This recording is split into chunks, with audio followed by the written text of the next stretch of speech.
मंजिलें अगर ना भी मिले तो जिए जाओ रास्ते, मंजिलें अगर ना भी मिले तो जिए जाओ रास्ते, खुशियाँ खुद अगर ना भी मिले तो जियो औरों के वास्ते। इसी खूबसूरत लाइन के साथ हम आज की क्लास की शुरुआत करने वाले हैं। और आज की क्लास में मैं बहुत सारे नए सवाल आपके लिए लाया हूं और उन सवालों को करने के सबसे बेस्ट सॉल्यूशन जो हो सकता है उस पर आज हम लोग बात करेंगे। ठीक है, तो आज मैंने 10 से 15 सवाल लिए हैं लाभ हानि के, तो वो सारी डिस्कस हम लोग आज करने वाले हैं। और मैं आपसे एक बात और कह दूं कि जो प्यार, जो एप्रिसिएशन आप लोगों ने इस प्लेटफॉर्म को, इस चैनल को दिया है, उसके लिए मैं आपका बहुत बहुत धन्यवाद करता हूं। क्योंकि मैं रोज़ देख रहा हूं कि हमारे जो विद्यार्थियों की संख्या है वो रोज़ के रोज़ बढ़ती जा रही है, और उसका कारण एक मेरी मेहनत और कहीं ना कहीं आपका जो साथ मुझे मिल रहा है, उसके बिना ये सारी चीज़ें संभव नहीं थी। तो ये साथ को आप बनाए रखें ताकि मैं ये मेहनत कर सकूं। ठीक है, तो आज की क्लास की हम लोग शुरुआत करते हैं। और आज का जो पहला सवाल है वो ये है, पहला सवाल पहला पहला प्यार है। पहला सवाल है, 10 रुपये की 11 की दर से कुछ वस्तु खरीदी गई और 11 रुपये में 10 के हिसाब से बेच दी, तो लाभ या हानि प्रतिशत ज्ञात करो। बहुत आसान सवाल है। 10 रुपये में कितनी वस्तु खरीदी? 11। और 11 रुपये में कितनी वस्तु बेची? 10। यही सवाल है। मैंने इसमें अभी कुछ नहीं किया, जो सवाल में दिया गया था सिर्फ वही लिखा है। 10 रुपये में 11 खरीदी, 10 रुपये में 11 खरीदी और 11 रुपये में 10 बेची। जब भी ऐसा कोई सवाल आपको दिखे, देखिए एक बात आपको समझनी पड़ेगी कि अगर मैं आपसे कहता हूं कि 25 पेंसिलें आप 100 रुपये में ख़रीदते हो और 25 पेंसिलें 120 में बेचते हो, तो आप बोलोगे कि 25 पेंसिलें अगर हमने 100 में ख़रीदी और 25 पेंसिलें ही अगर हम 120 में बेचेंगे, तो आप बोलोगे कि 25 ही खरीदी 25 ही बेची, तो वस्तुएँ तो समान है। 100 में खरीदी 120 में बेची, तो आप बोलोगे 20 का फ़ायदा। 100 पर हो रहा है तो डायरेक्ट आप परसेंट बोल सकते हो कि नहीं। लेकिन ये तभी आप बता सकते हो जब वस्तुएं क्या हो, समान हो। 25 ही खरीदी और 25 ही बेची, तब आप फ़ायदा बता सकते हो। लेकिन यहाँ पे जो वस्तुओं की संख्या है वो क्या है, अलग अलग दी गई है। इसका मतलब वस्तुओं की संख्या हमको क्या बनानी पड़ेगी, समान बनानी पड़ेगी। तो आप बताओ कि 11 और 10 ये दोनों जगह हमको समान दिखे, इसके लिए हम क्या करेंगे, 10 से गुणा ऊपर करेंगे और 11 से नीचे, क्योंकि 10 का गुणा 11 से करेंगे तो 110 आएगा और 11 का गुणा 10 से करेंगे तब भी 110 ही आएगा। तो 10 से ऊपर किया तो इधर भी करेंगे, 11 का इधर भी करेंगे, तो आप बोलोगे ये 100 हो जाएगा और ये क्या हो जाएगा, 121। बोलिए होगा कि नहीं होगा? आप मुझे बताइए कि 110 वस्तुएँ कितने रुपए में खरीदी? 100 रुपये में। और 110 कितने बेची? 121 में। तो आप बताओ वस्तुएं समान बन गई कि नहीं बन गई? तब हम बता सकते हैं कि भाई अगर 100 रुपये खर्च किए हैं और कितने प्राप्त हुए हैं, 121, तो आप बताओ कि फ़ायदा कितने का होगा, 21 का। 100 में खरीदा, 121 से बेचा, तो 21 का फ़ायदा होगा। लेकिन फ़ायदा 100 पर हुआ है, इसीलिए हम डायरेक्ट क्या बोलेंगे, 21%। क्योंकि 100 पर कोई भी लाभ होता है उसको हम डायरेक्ट परसेंट कह सकते हैं। ऐसा मैंने आपको परसेंटेज में समझाया है। बोलो समझाया कि नहीं समझाया? ठीक है, तो मेरे ख्याल से ये बात आपको समझ में आ गई होगी। आगे बढ़ते हैं। चलिए इस सवाल को करने का मैं आपको एक और तरीका बताता हूँ। देखिए कोई बच्चा ये ना सोचे कि हम 10 रुपये में 11 वस्तुएं खरीदे तो एक वस्तु की कीमत निकाल लेंगे, फिर एक की बेचने की निकाल लेंगे, फिर जोड़ेंगे घटाएंगे, बहुत कैलकुलेशन बड़ी हो जाएगी। करने को देखो मैं पहले ही बोल सकता था, मैं पहले भी बोला भी है कि आंसर सबके आते हैं, लेकिन सही तरीका क्या है। अगर सही से जाएंगे तो आप देखना इससे भी आसान हो सकता है। देखिए मैं इसको मिटा देता हूँ अभी। आप बोलो 10 रुपये में 11 वस्तुएं खरीदी और 11 रुपये में 10 बेची, यही किया कि नहीं किया? तो मैं कहता हूँ कुछ मत करो, ये कर दो, कोई परेशानी। तो आप बोलोगे 10 धम 100 और 11 का गुणा 11 से तो क्या होगा, 121। तो 100 में खरीदा, 121 में बेचा, तो क्या होगा? आप बोलोगे 21 का फ़ायदा। फ़ायदा 100 पर हुआ है, इसलिए 21% का फ़ायदा। बोलो होगा कि नहीं होगा? मैं कहता हूँ आप कोई भी तरीका लगा लेना, X, Y, Z जो आपका मन करे। 21% से ना 20 होगा और ना ही 22 होगा। बोलो बात क्लियर है? चलिए तो फिर हम आगे बढ़ते हैं। और एक और सवाल मैंने इसी टाइप का फिर से लिया है, तो वो भी आपको बता देते हैं।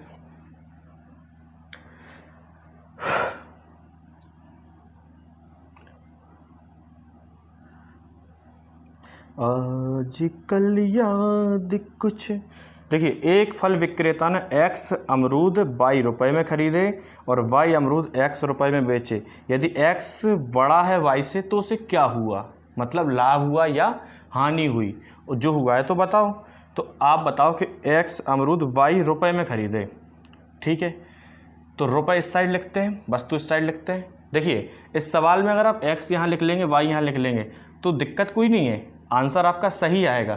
लेकिन फिर आप खुद कंफ्यूज हो सकते हैं कि यार ये इस साइड एक्स स्क्वायर आ गया, इस साइड वाई स्क्वायर आ गया, तो फिर आप सोचेंगे कि ये बड़ा है कि ये बड़ा। तो आप इतना मत सोचिए, बस इस बात को भी थोड़ा सा याद रखिए। मतलब मैं नहीं बोल रहा हूँ, आप तो चाहो तो ऐसे भी करोगे तब भी आंसर गलत नहीं आएगा, आंसर वही आएगा। लेकिन आप ऐसा याद रखो कि इस साइड रुपये लिखना है, इस साइड वस्तु लिखना है, ठीक है। कहाँ चला गया ये सवाल, यही तो गलत बात है इसकी।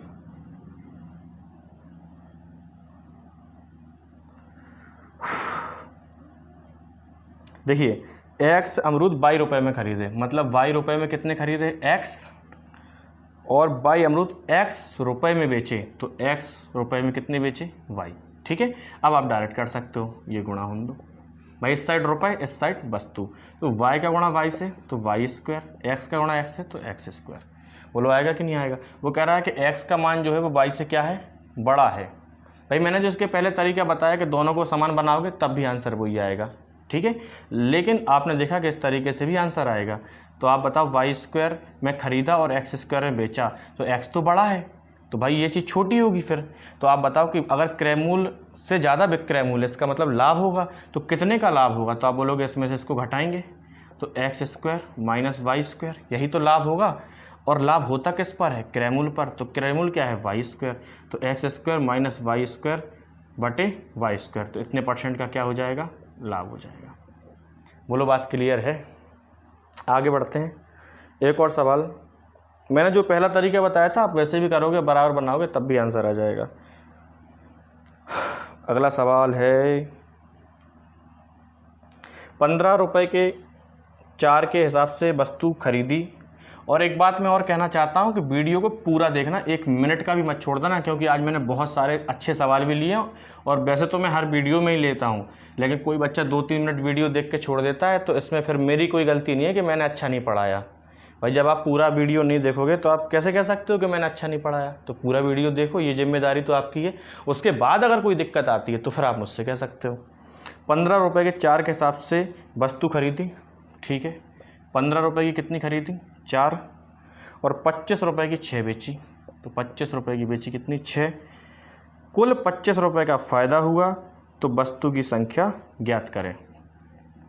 इसका गुणा इससे करो, इसका इससे करो, तो 15 छक्का 90 में ख़रीदा और 25 चौके 100 में बेचा। बोलो बात यही है कि नहीं है। तो आप मुझे बताओ कि 90 में ख़रीदा और 100 में बेचा, ठीक है। तो यहाँ से फ़ायदा कितने का हो जाएगा, 10 का हो जाएगा। मैं कहता हूँ इसको और छोटा कर लो, 1-1 जीरो काट दो, आंसर पे कोई फ़र्क नहीं पड़ेगा। आप बताओ 9 में ख़रीदा 10 में बेचा, तो फ़ायदा कितने का, 1 का, लेकिन फ़ायदा है कितने का, 25 का। तो 1 का, भाई 9 में ख़रीदा 10 में बेचा तो 1 का फ़ायदा होगा, लेकिन 1 का मतलब क्या है, 25। तो आप बताओ कि 9 का मतलब क्या होगा, 225। तो मतलब जब उसने ख़रीदा तो कितने रुपये खर्च किए, 225। करे कि नहीं करे। तो 15 रुपये में 4 आती हैं, तो हम क्या करेंगे कि 15 से भाग देंगे और गुणा किससे कर देंगे, 4 से। तो 15 का भाग 15 बार जाएगा, तो 15 गुणा 4, तो कितनी वस्तुएं उसने खरीदी थी, 60। बोलो बात क्लियर है। आप बताओ कि अगर मैं कहता हूँ इस साइड से नहीं निकालना, इस साइड से निकालो, 1 का मतलब 25 है, 10 का मतलब क्या होगा, 250। तो 250 बटे क्या करेंगे, 25 और गुणे 6। तो आप बताओ 25 धम और 10 गुणे 6, तब भी क्या आएगा, 60 वस्तुएँ। और यही हमसे पूछ रहा था कि भाई कितनी वस्तुएं उसने, वस्तुओं की संख्या क्या थी, यही हमसे पूछ रहा है। चलिए आ गया इसका आंसर, ठीक है। आगे बढ़ते हैं। भाई आप सोच रहे होंगे कि मैंने इसको 0-0 काट दिया, ये क्या चक्कर है। तो मैं कहता हूँ मत काटो, जिंदा कर देते हैं इनको। लो कर दिया। आप बताओ तो 10 का फ़ायदा होता, लेकिन 10 का मतलब कितना है, 25 है कि नहीं है, भाई होता कि नहीं। तो आप बताओ 10 का मतलब अगर 25 है तो 1 का मतलब क्या होता, 2.5। 1 का मतलब अगर 2.5 है और फिर आप 90 से गुणा करना 2.5 का, तब भी क्या आएगा, 225 ही आएगा। 1 का मतलब 2.5 है, आप 100 से गुणा करना तब भी कितना आएगा, 250 ही आएगा। मतलब वो मैंने 0 काटा, उससे इनके आंसर नहीं बदलेंगे, उसका आंसर वही रहेगा, ठीक है। आगे बढ़ते हैं। हुई आँखें नम, आगे बढ़ते हैं। चलिए अगला सवाल है, एक पेन के अंकित मूल्य पर 32 रुपये की छूट देने के बाद एक दुकानदार को 15% का लाभ होता है। यदि पेन का मूल्य क्रय मूल्य 320 रुपये हो और उसे अंकित मूल्य पर ही बेचा जाए तो दुकानदार को हुआ लाभ प्रतिशत क्या होगा। देखिए इस सवाल को वो कह रहा है कि क्रय मूल्य जो है, क्रय मूल्य है 320 और वो कह रहा है कि 32 रुपये की छूट दी, ठीक है, अंकित मूल्य पर। कुछ वस्तु पे अंकित मूल्य होंगे, उस पर 32 रुपये की उसने छूट दी, इसके बावजूद भी 15% का लाभ हो रहा है। यदि पेन का क्रय मूल्य 320 है और उसे छूट ना दी जाती, मतलब अंकित मूल्य पर ही बेचा जाता, तो पूछ रहा है कि कितने % का लाभ होगा। तो एक बच्चा इस सवाल में पहले क्या करेगा, 15% निकालेगा कि नहीं, और 15% निकालेगा क्योंकि 15% का लाभ होगा, और फिर उसमें 32 जोड़ेगा क्योंकि वो छूट नहीं देनी है, तो फिर टोटल लाभ हो जाएगा, और फिर वो इस पर करेगा, मतलब जो कुल लाभ होगा उसके बटे में 320 गुणे 100 करेगा। तो इतना क्लियर क्यों करना भाई, इतना सारा क्लियर करते चले जाएंगे और हम इतनी सारी मतलब 15% निकालेंगे, फिर जोड़ेंगे, फिर प्रतिशत निकालेंगे, ये सब नहीं करना। आप मुझे एक बात बताओ कि अंकित मूल्य पर 32 की छूट दी तो 15% का लाभ हुआ, तो अभी लाभ कितने का हुआ। तो आप बोलोगे कि अगर हमने 32 की छूट दी और 15% का लाभ हुआ। आप देख लेना, आप किसी और तरीके से निकालना, आंसर कभी नहीं बदलेगा। 32 रुपये की छूट दी, फिर भी लाभ कितने का है, 15% का। और वो कह रहा है कि अंकित मूल्य पर ही बेचते, मतलब ये छूट ना देते तो लाभ कितने % होता। तो आप मुझे बताओ कि अगर ये छूट नहीं दोगे आप तो ये भी फ़ायदा होगा भाई। ये छूट अगर आप नहीं दोगे तो दुकानदार को ये 32 रुपये भी बचेंगे, तो ये 32 का लाभ और होगा। तो आप बताओ लाभ और हानि होते किस पर है, तो आप बोलोगे क्रय मूल्य पर। तो आप बताओ ये 32 जो है वो 320 पर ही फ़ायदा होगा कि नहीं होगा भाई। ये 32 रुपये की और फ़ायदा होगा तो 320 पर ही होगा, क्योंकि 320 क्या है, क्रय मूल्य है। तो 32 320 का कितने % है, तो 32 बटे 320 और गुणे 100, तो 32 एकम 32 0 0 मतलब 10% है भाई। 32 320 का कितने % है, 10%। इसका मतलब है कि 32 रुपये बचेंगे, लेकिन फ़ायदा कितने का होगा, 10% का होगा। तो मतलब पहले 15 हो रहा था, अब 10% ज़्यादा होगा, तो फ़ायदा कितने का हो जाएगा, 25% का होगा भैया। बोलो बात क्लियर है। चलिए आगे बढ़ते हैं।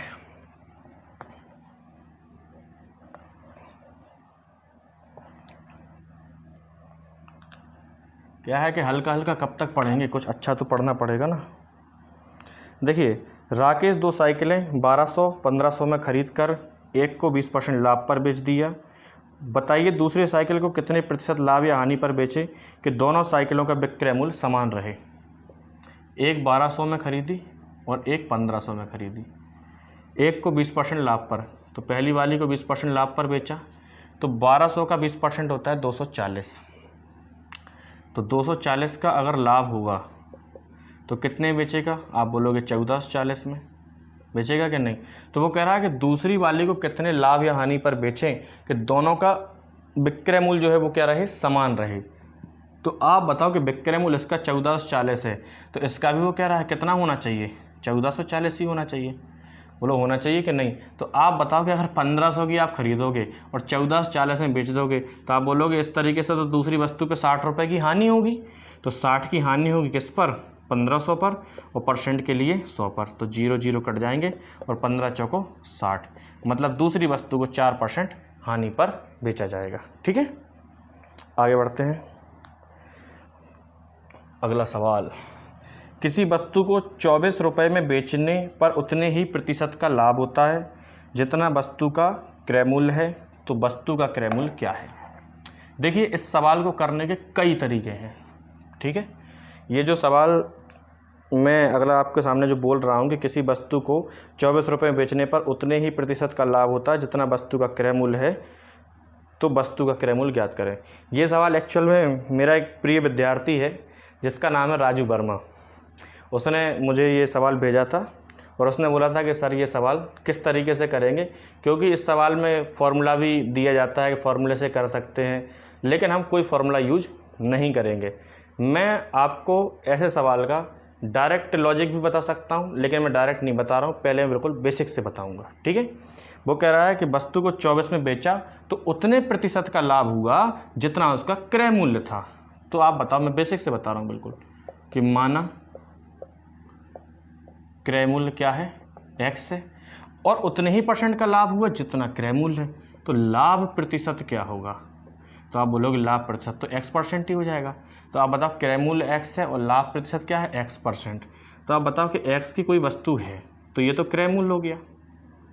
अब x% का लाभ है तो x का x%, यही लाभ हुआ कि नहीं भाई, x का x%। तो ये क्रय मूल्य था, ये लाभ हो जाएगा, दोनों को जोड़ देंगे तो ये क्या बन जाएगा, विक्रय मूल्य। भाई ये क्रय मूल्य है, ये क्या है, लाभ है, x का x%, उतने ही प्रतिशत का लाभ होता है, तो लाभ तो क्रय मूल्य पर होता है ना, तो x का x%, तो लाभ और क्रय मूल्य दोनों को जोड़ेंगे तो क्या बनेगा, विक्रय मूल्य, और जो कितना दिया गया है 24 ही है, हाँ है। ठीक है, तो 24 का लाभ होता है। तो आप बताओ x प्लस एक्स का मतलब तो गुणा होता है, और x और बटे में क्या आ जाएगा 100 बराबर 24। तो आप जानते हैं कि LCM लेंगे तो क्या आएगा 100, इधर मैं बता देता हूँ 100 आएगा, तो इधर हो जाएगा 100x प्लस x² और बटे में आएगा 100 और बराबर 24। तो आप जानते हैं कि ये 100 उस साइड जाएगा तो क्या हो जाएगा 2400 हो जाएगा कि नहीं। तो x² प्लस के 100x और माइनस के 2400 और बराबर 0। तो इसके गुणनखंड हम करेंगे तो x² प्लस का 120x और माइनस का 20x और माइनस के 2400 बराबर 0। तो आप बताओ कि x², तो हम यहाँ पे क्या कॉमन ले लेंगे x, तो यहाँ क्या मिलेगा x प्लस 120 और माइनस 20 कॉमन लेंगे तो क्या मिलेगा x प्लस 120 बराबर 0। तो आप जानते हैं कि x प्लस 120 दोनों जगह से कॉमन आएगा और यहाँ क्या मिलेगा x माइनस 20 बराबर 0। ये बेसिक कैलकुलेशन है। अब आप ये मत सोचना कि मैंने गुणनखंड करना नहीं सिखाया, ये नहीं सिखाया। तो ये गुणनखंड आता है आपका LCM SCF में, तो मैं वहाँ पे आपको सिखाऊंगा, या फिर मान लो गुणनखंड आपका बीजगणित में भी आएगा तो मैं वहाँ पे आपको ये बता दूंगा। अब आप ये मत सोचना कि मैं जल्दी जल्दी जोड़ रहा हूँ, घटा रहा हूँ, क्योंकि ये सब चीज़ें आपको बननी चाहिए। आप सरकारी नौकरी लेने के लिए आगे बढ़ रहे हैं। अगर आप खुद सोचो, अगर जोड़ना ही घटाना हमको आपको सिखाना होता तो हम आपका पेपर अभी MP पुलिस का या SI का अभी क्यों करा रहे हैं, नर्सरी में कराते जब आप कक्षा 1 में पढ़ते थे, क्योंकि जब आप कक्षा 1 में पढ़ते थे तब जोड़ना घटाना सिखाया जाता था। लेकिन हम आपको पेपर अब करा रहे हैं। क्यों करा रहे हैं? क्योंकि आपने 12वीं तक पढ़ाई कर ली है, ग्रेजुएशन कर लिया है। जब आपने इतना सब कुछ कर लिया तो जोड़ना घटाना तो कम से कम आता होगा, थोड़ा थोड़ा, बोलो। तो इसीलिए मैं कर रहा हूँ। बाकी जोड़ना घटाना सीखना पड़ेगा आपको। तो आप देखिए कि x का मान क्या मिलेगा, या तो माइनस के 120 मिलेगा और x बराबर क्या मिलेगा 20। तो आप जानते हैं माइनस को नहीं लेंगे, प्लस वाला आंसर हो जाएगा। तो आप बताओ कि क्रय मूल्य कितना होगा 20, क्योंकि हमने क्रय मूल्य क्या माना था x, और जिसका मान क्या आया 20। आप मेरी बात को कभी अन्यथा मत लेना, मैं आपको सिर्फ समझाने के लिए सारी बातें कहता हूँ। किसी को नीचा दिखाना ये मेरा बिल्कुल भी उद्देश्य नहीं है। आप खुद सोचिए कि जब आपको पेपर वो करा रहा है, ग्रेजुएट आप हो गए हैं, तब वहाँ पर मतलब 3 × 2 = 6 होता है। इस तरीके से अगर हम सीखेंगे तो शायद हम पेपर मतलब सीख तो सकते हैं, लेकिन फिर हम पेपर में अच्छा परफॉर्म नहीं कर सकते। ठीक है ना। तो x का मान क्या आ गया 20। एक तरीका तो हो गया, और तरीके के बताते हैं ना।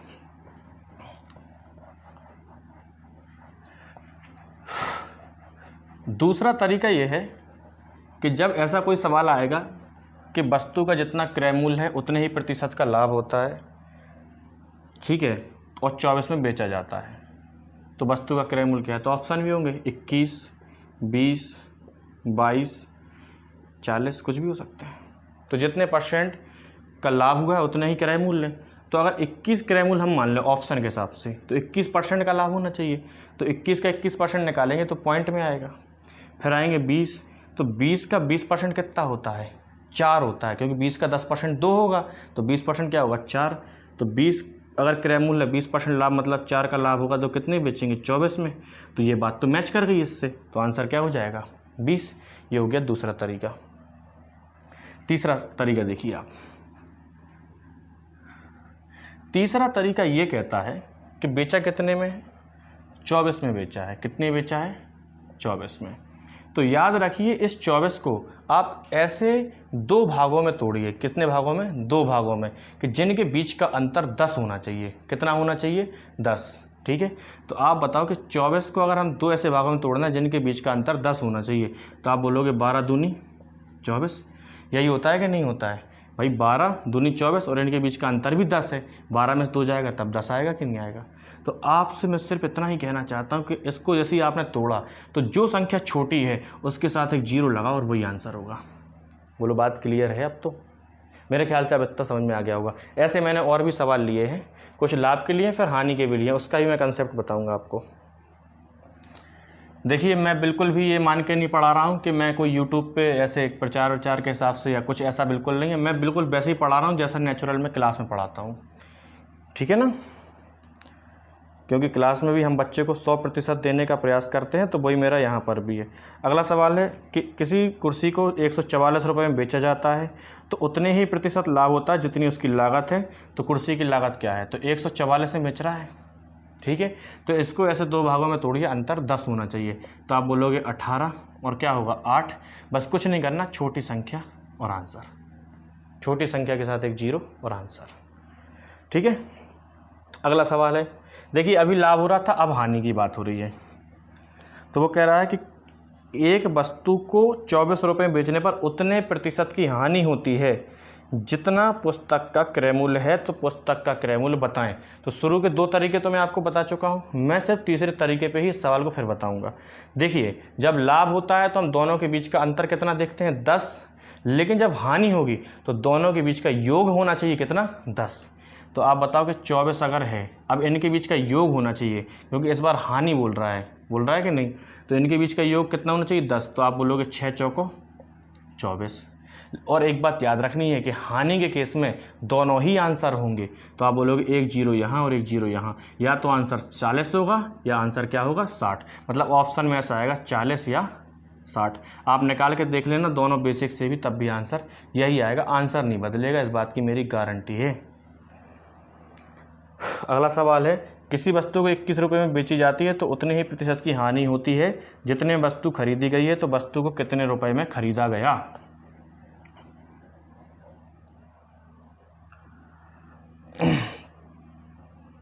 इक्कीस लिख लेंगे, आप जानते हैं योग कितना होना चाहिए? 10।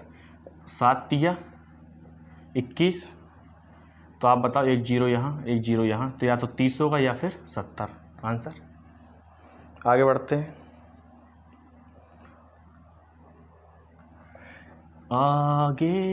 हैं, देखिए आपको याद होगा कि मैंने कंसेप्ट सिखाया था कि फिक्स जब होता है तब हम क्या करते हैं। जैसे एक बात समझिए, जैसे मैं कहता हूँ खर्च क्या है? खर्च बराबर क्या होता है? कीमत किसी वस्तु की और कितनी संख्या में आपने उसको लिया है।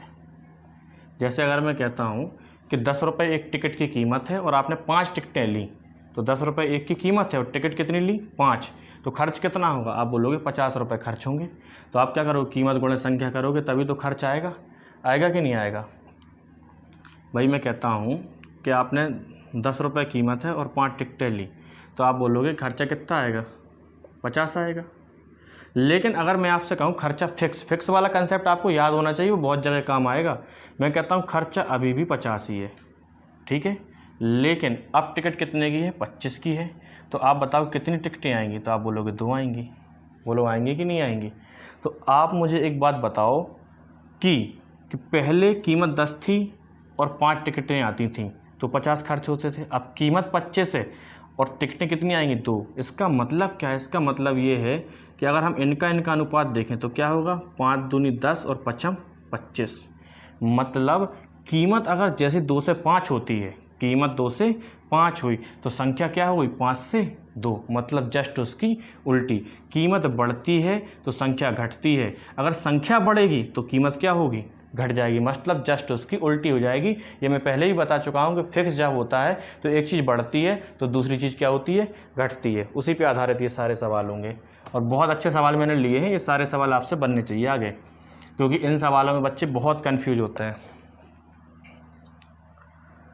देखिए सवाल है, एक आदमी ने कुछ संतरे 11 संतरे 1 रुपये की दर से खरीदे, 10% लाभ के लिए उसे 1 रुपये में कितने संतरे बेचने होंगे। इसका मतलब है कि जो कीमत है 1 रुपये वो फिक्स है, जो खर्च है वो 1 रुपये, क्योंकि पहले वो 1 रुपये में ख़रीद रहा है और बाद में 1 रुपये में ही बेच रहा है। बस ये पूछ रहा है कि 11 खरीदे हैं तो बस बता दो कि बेचे कितने। तो आप बताओ 10% का उसको लाभ चाहिए। अब आप जानते हो कि खर्च तो फिक्स है, तो अगर हमको कीमत बढ़ेगी तो वस्तु क्या हो जाएगी, घट जाएगी, घटेगी कि नहीं। तो 10% का लाभ चाहिए, तो हम जानते हैं 10% बराबर होता है 1/10।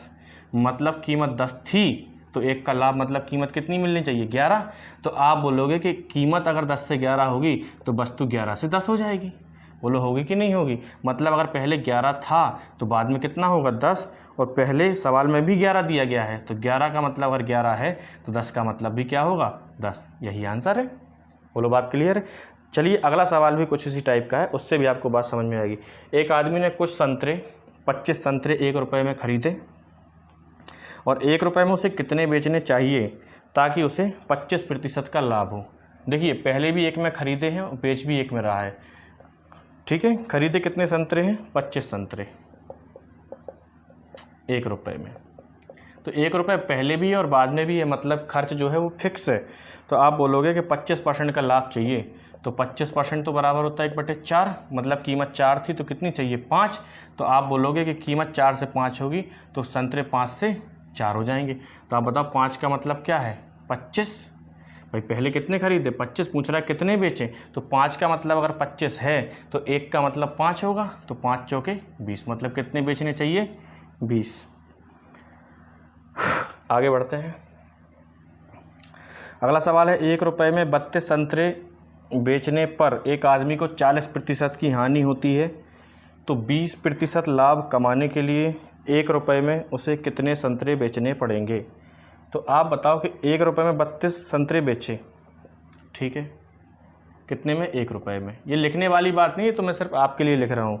40% की हानि होती है और वो कह रहा 20% लाभ कमाने के लिए। तो आप बताओ कोई भी कीमत होती है वो तो 100% होती है कि नहीं। शुरू में कह रहा है 40% हानि, तो आप बताओ कि 100% अगर कोई चीज़ है और 40% हानि होगी मतलब 60 कीमत मिलेगी, और बाद में कह रहा 20% लाभ कमाना है। तो आप बताओ कि 100 कीमत है तो चाहिए कितना है, 120। बोलो ये कह रहा है कि पहले 40% हानि मतलब 60, फिर 20% लाभ मतलब 120। तो आप बोलोगे कि इसका अनुपात बना लेते हैं, तो 60 एकम 60 और 60 दूनी 120। मतलब कीमत 1 थी तो कितनी चाहिए, 2। तो वस्तु 2 होगी तो कितनी बेचनी पड़ेगी, 1। तो आप बताओ 2 का मतलब क्या है, 32। 2 का मतलब क्या है, 32। तो 1 का मतलब क्या होगा, 16। आंसर।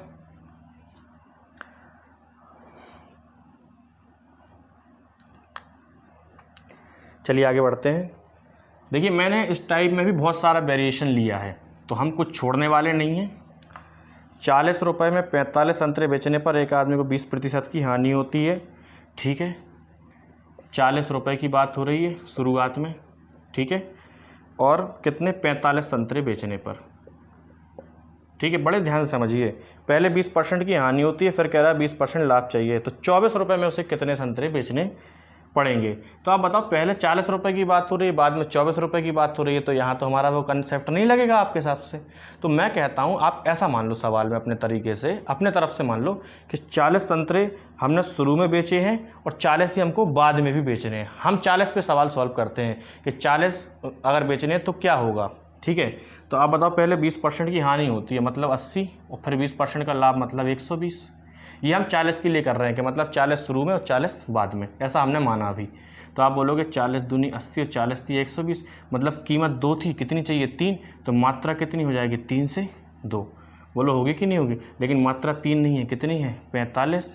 तो 3 का मतलब 45 है, तो 1 का मतलब 15, तो 2 का मतलब क्या होगा, 30। इसका मतलब ये है कि 40 रुपये में कितने बेचने चाहिए उसको। तो आप बोलोगे 40 रुपये में 30 बेचने चाहिए, अब तभी उसको 20% का फ़ायदा होगा। लेकिन वो 40 रुपये में नहीं पूछ रहा, वो इस बार पूछ रहा है 24 रुपये में। तो आप बताओ कि ये 0 अगर मैं काट दूँ तो 40 रुपये में अगर 30 था तो 4 रुपये में कितने बेचने पड़ेंगे, 3 बेचने पड़ेंगे कि नहीं। तो 4 में 3 बेचने हैं, हम जानते हैं 24 पूछ रहा है, तो 6 से गुणा कर दें यहाँ, तो 6 चौको 24 और 6 तिया 18, मतलब 24 रुपये में कितने बेचने पड़ेंगे, 18। बोलो बात क्लियर है। इस तरीके से इस सवाल को हम लोग करेंगे। चलिए आगे बढ़ते हैं। देखिए वेरिएंस पढ़ना ही दिमाग का विकास है। एक ही टाइप के 20 सवाल पढ़ने से कुछ नहीं होता।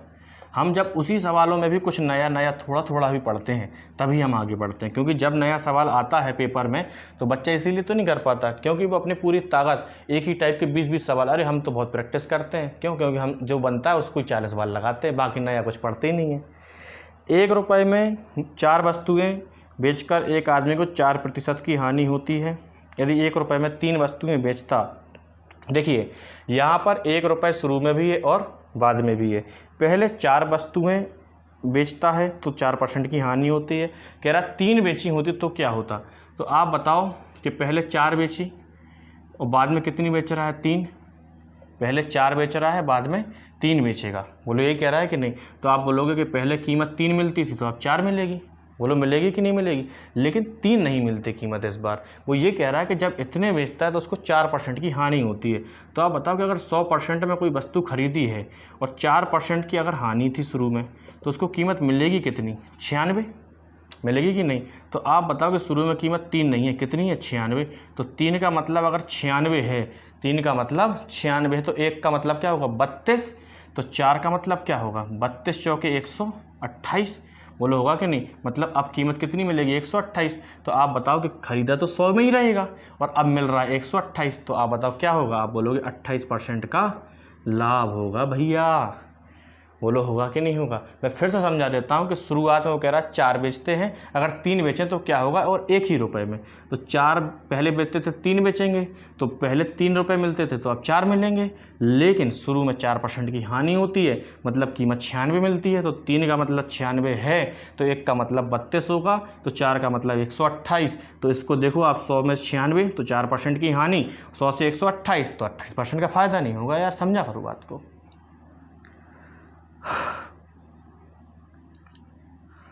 चलिए आगे और बढ़ते हैं।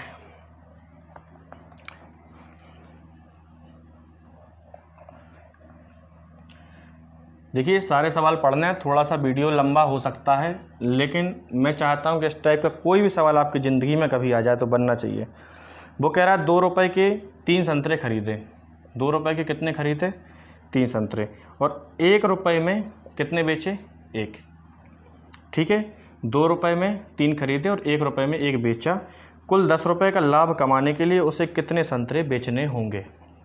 आप मुझे वो बताओ कि 2 रुपये में 3 खरीदे, मैं कहता हूँ इसको ही बराबर बना ले। तो 1 रुपये में 1 बेच रहा है, तो 2 रुपये में कितने बेचेगा? 2 बेचेगा भाई। 1 रुपये का 1 बेचता था तो 2 रुपये का 2 बेचेगा। इस बात से तो इनकार नहीं कर सकते ना। तो आपने देखा कि ये 2 रुपये था, ये 2 रुपये हो गया कि नहीं? तो मतलब पहले कितना? 3, तो बाद में कितना? 2 होगा कि नहीं होगा? तो पहले कीमत 2 मिलेगी भाई। पहले 3 बेचता था तो फिर 3 खरीद रहा था, बेच कितना रहा था? 2। तो आप बोलोगे कीमत पहले 2 मिलती थी तो बाद में कितनी मिलेगी? 3। तो आप बोलो कितनी कीमत ज़्यादा मिलेगी? 1। लेकिन ज़्यादा कितनी है? 10। तो 1 का मतलब 10 है, तो 3 का मतलब क्या होगा? 30। मतलब अब उसको बेचने में 30 रुपये मिलेंगे कि नहीं? लेकिन उसने हमसे ये नहीं पूछा कि कितने रुपए मिलेंगे, उसने ये पूछा कि उसे कितने संतरे बेचने पड़ेंगे। तो आप बताओ कि 30 रुपये मिल रहे हैं और 1 रुपये का 1 बेचता है, तो आप बताओ 30 रुपये के कितने बेचेगा? तो आप बोलोगे 30 संतरे बेचेगा।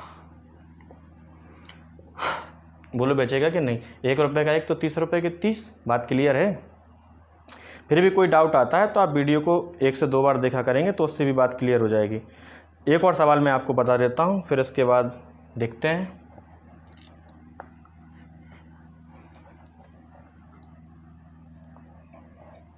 एक और सवाल ये है कि 3 रुपये के 7 सेब खरीदे। 3 रुपये में कितने खरीदे? 7। पूछ रहा है 100 सेब कितने में बेचे कि 33% का फ़ायदा हो। एक तरीका तो ये है कि इसका 33% निकालो, लेकिन इसका 33% निकालना थोड़ा सा कठिन हो जाएगा कि नहीं? तो मैं कहता हूँ कि 2 जीरो यहाँ बढ़ा लो और 2 जीरो यहाँ बढ़ा लो। भाई 3 रुपये में अगर 7 सेब खरीदता था तो 300 में 700 खरीदेगा, ये तो कोई बड़ी बात नहीं है। वो बात अलग है, हम बाद में 100 सेब का पूछ रहे हैं, 100 बनाएंगे, आप चिंता मत करो। हम तो हैं 3 था 7 था तो हमने 300 में 700 खरीदे। तो आप बताओ कि 33% का लाभ चाहिए, तो 33% का अगर लाभ चाहिए तो ये कितना हो जाएगा? तो इस पर 33% लाभ होगा तो ये तो हो जाएगा 399 हो जाएगा कि नहीं? तो 399 में कितने हो गए? 700 हो जाएंगे कि नहीं? लेकिन हमसे आप बताओ, मैंने कहा 33% का लाभ, तो पैसे तो 399 मिलने चाहिए, लेकिन सिर्फ 700 नहीं होने चाहिए। कितने बेचने हैं हमको? 100 बेचने हैं। तो आप बताओ कि मैं कहता हूँ कि 700 को 100 बनाना है तो किससे भाग देना पड़ेगा? आप बोलोगे 7 से, तो 7 से भाग देंगे तो ये 100 बन जाएगा, और ये 7 पना 35, 4 बचा, और 7 49, मतलब 100 में 57 बेचो तो बात बन जाएगी कि आपको 33% का फ़ायदा होगा। मेरे ख्याल से इतनी सारी बातें आपको आज की सारी समझ में आ गई होंगी। ठीक है, आज के लिए इतना काफ़ी है। और एक बात याद रखिए कि लाभ हानि में आज हमने काफ़ी सवाल पढ़े हैं, लेकिन अभी भी लाभ हानि हमारा ख़त्म नहीं हुआ है, क्योंकि चैप्टर ख़त्म करना हमारा उद्देश्य नहीं है। हमारा उद्देश्य ये है कि जितना भी कंटेंट उसमें है वो हम सारा पढ़ाएं, जिससे कि आप कोई भी किताब जब भी घर पे उठाते हैं तो आपसे वो सारे सवाल बने। बस इसी कोशिश में मैं लगा हुआ हूँ। बाकी सभी लोग इतना पढ़ के आएँ। अगले चैप्टर मतलब अगले पार्ट में मैं आगे की बातें बताऊँगा। बाकी सभी लोग अपना ख्याल रखें, हमेशा खुश रहें। जय हिंद, जय भारत।